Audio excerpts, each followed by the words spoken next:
Wow. Good morning. It is Saturday here, and me and Cisco are going to take Grizzly on a quick car ride just to get out of the house. Then we're going to come back and we're going to shoot a video talking about something that we are very passionate about, and we hope you enjoy it.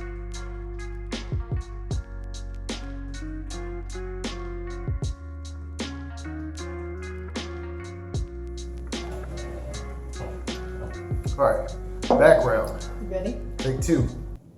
When we started our debt-free journey, we were $65,000 in debt. It was split between credit cards and our student loans between the both of us. We were only making about $3,200 a month between both of our jobs. We did have a little bit of side jobs going on, but overall we weren't making very much money and we had a lot of debt. For both of us, we were living a pretty typical life, wouldn't you say? Like pretty normal? Yeah, Pretty typical for the average couple, just going out, hanging out with friends, spending money at the store, at the grocery store, going out to eat. And we weren't really tracking any of our spending or anything like that when we first started. So we thought our lives were pretty good.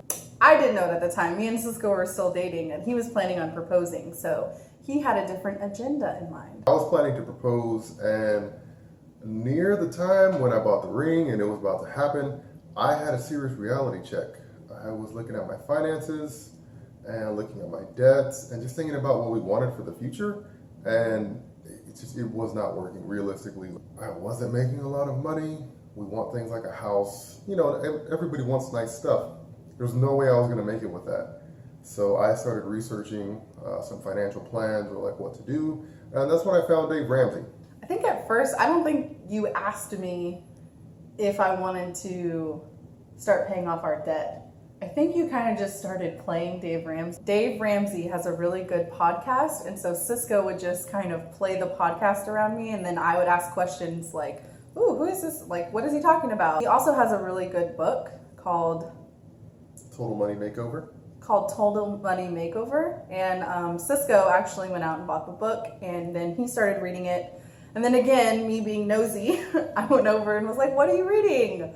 Let's read it together. So that's kind of how we got started with this whole journey. So how did we do it? I found Dave Ramsey. Actually, a friend of mine had brought him up to me years and years ago. And of course, like many people, it's like, my bills are paid. I'm doing fine. So I really dismissed it.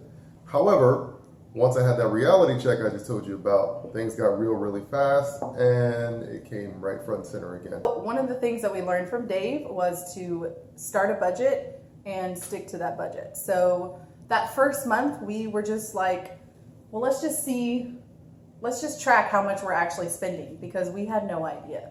So we started tracking a random month, we started tracking how much we were actually spending, and we were spending so much money. We just going out to eat alone for two people adds up. We created a budget that was good for us. We thought it was fair and that we could stick to it. It was realistic. Everything that's left over, paying for our bills and everything like that, is thrown towards your smallest amount of debt.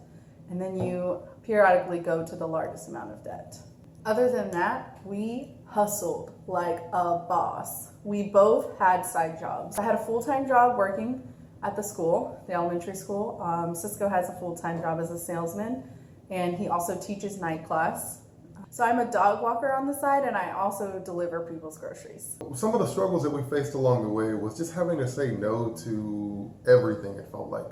Not everything literally, but I mean, we had friends that went to Vegas and friends that were taking trips, and they always wanted to invite us, and they did, but at the same time, they were respectful of what we were doing, but we couldn't go, you know, and it's not like we made terrible money and we couldn't afford it, but we just had to say no for now, and it was a temporary thing. So that meant like missing out on trips, that meant maybe not going out all the time, just not doing a lot of fun stuff.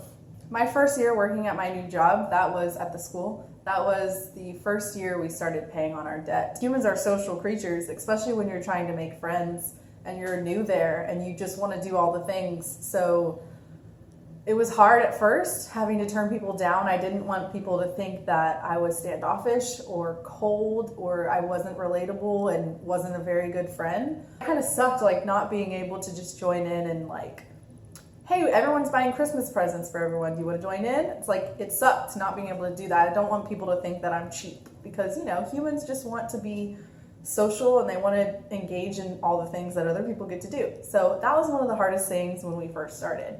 But I think being open with people and just telling people, you know, I would really love to do this, but I'm paying off my debt right now, so I'll have to catch you next time. That was really helpful for me. And one more big thing for me that I struggled with the most, I don't know if Cisco struggled with this, probably not as much as I did. When we first started, we hit it hard. We would listen to Dave's podcast in the car, driving to the store, driving to go walk our dog, or driving to take her to the park, anywhere. So it was a lot. I remember asking Cisco at one point, like when we would get in the car, I'd be like, please don't put on Dave Ramsey. Can we listen to some music or something? Because I just needed to turn my brain off.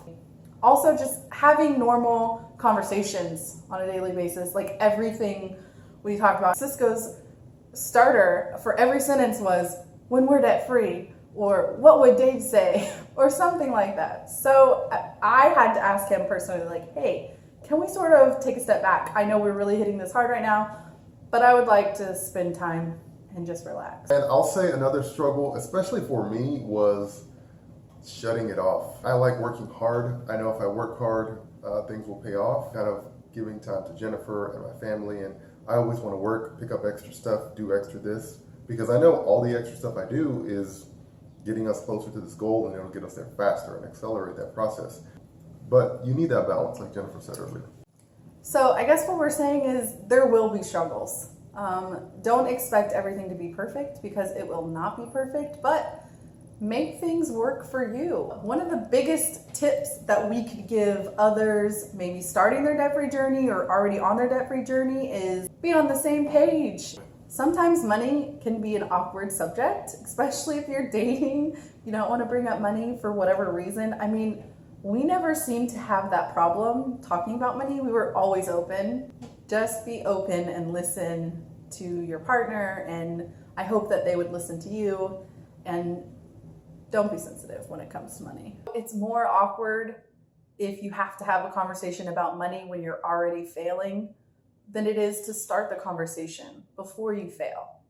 So set yourself up for greatness and have those tough conversations about money. So I will say probably one of the most important, like tangible things that you can do is your budget. Be realistic. I mean, I think our grocery budget going through this was about $320 to $350. Yeah. And you're probably going to get that wrong at first, honestly. Yeah. I mean, it'll take you about 2 or 3 months to get your budget kind of like really tweaked.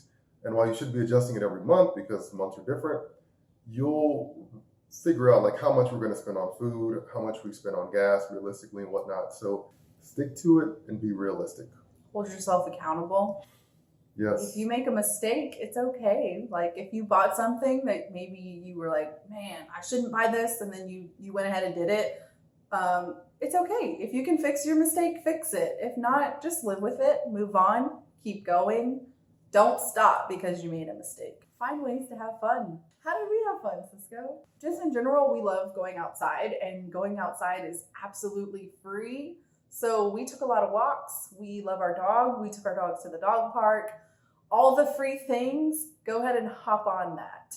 I remember sometimes if my parents were coming in town and we would stay at their hotel, hop on that free cup of coffee. Hop on that free breakfast. We enjoy all things free, and don't be ashamed. It doesn't make you cheap or any less than anybody else to accept free things. So go ahead and enjoy. And the last thing I would say that is incredibly important is to be intentional with everything. And that's really changed a lot of aspects of my life, is just do things on purpose. And we're talking about finances specifically, but when we need to find that balance and I need to shut it off, be intentional. Like, yes, I'm shutting it off to take a break, to take care of myself. But on the other side, I'm not working towards my goal if I'm doing that. And that's okay. You just have to find that balance. Mm-hmm. So know that if you do slip up or you do make a mistake, know that you took away from your goal on that. But do it on purpose. One of our close friends got married. I was out of town. We had to pay for a hotel, lodging, food, and whatnot. So that was, I think, $300 we spent in total, and that was $300 we didn't get to spend towards our goal, and that set us back probably about a month. But nonetheless, that's something we had to do on purpose. We did that knowing that we're going to spend this money and we're going to delay our goal. Well, guess what? We are done. We are debt free. We don't owe anybody anything. So what are we going to do next? Eventually, we want to get a house. We're definitely going to upgrade our cars when we can, pay cash, no credit, no loans, and we're going to have some fun. I know we're planning on trips. We're not going to go crazy. We're not going to spend thousands of dollars, but we are going to take a little trip, kind of celebrate being debt free and, just relax. We hope that you really found this video useful and that if you're going through your debt-free journey right now, we're cheering for you. We hope that you stick to it and you come out on the end. If you have any questions or anything like that, please comment or email us or anything. Send us a message. We will gladly answer your questions. And be your support group, really. Yeah. Thankfully, we had each other to lean on. Nobody told us we were crazy, at least not to our face. But we're definitely supportive of each other. And just keep your goals in mind, for sure. Remember why you're doing it. But definitely like, comment, follow, subscribe. Let us know if you have any questions. And see you next time.